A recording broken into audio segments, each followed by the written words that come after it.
Attenzione Italo, 35X tra Italia, Londra, Canada. Ti serve qualche cosa Italo? Cosa vuoi? Non so neanch'io che cosa chiedere qua. Qui aspettare il giorno perché non si vede niente. Io non arrivo neanche a andare da mio figlio, non so niente di cosa è successo. Qui di fronte è crollata una casa, la mia è presa sconquassata qua, non si apre neanche le porte. Assessore, un diploma per ricordare i 40 anni dal terremoto. Se ne è parlato oggi in conferenza stampa con l'Associazione Radioamatori Italiani in Protezione Civile.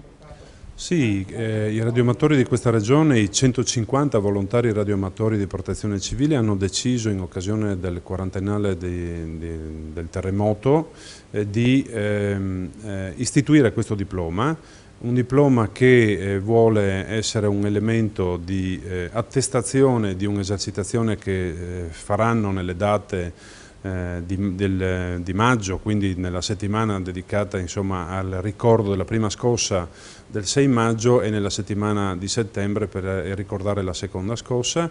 Questo diploma avrà anche un contributo da parte di coloro che si collegheranno in occasione di questa esercitazione, contributo che al netto delle spese verrà devoluto interamente a Teleton, che oggi era presente in questa presentazione che ci hanno fatto.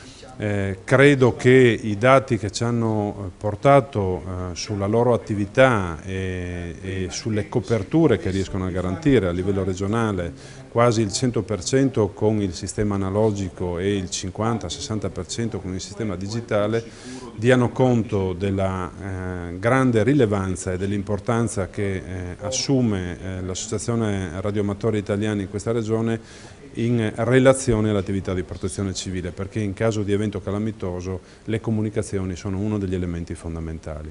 Quindi la Regione davvero ringrazia, come fa sempre, doverosamente i volontari, in questo caso i volontari radioamatori, per quanto hanno fatto e per quanto faranno in futuro per la protezione civile regionale.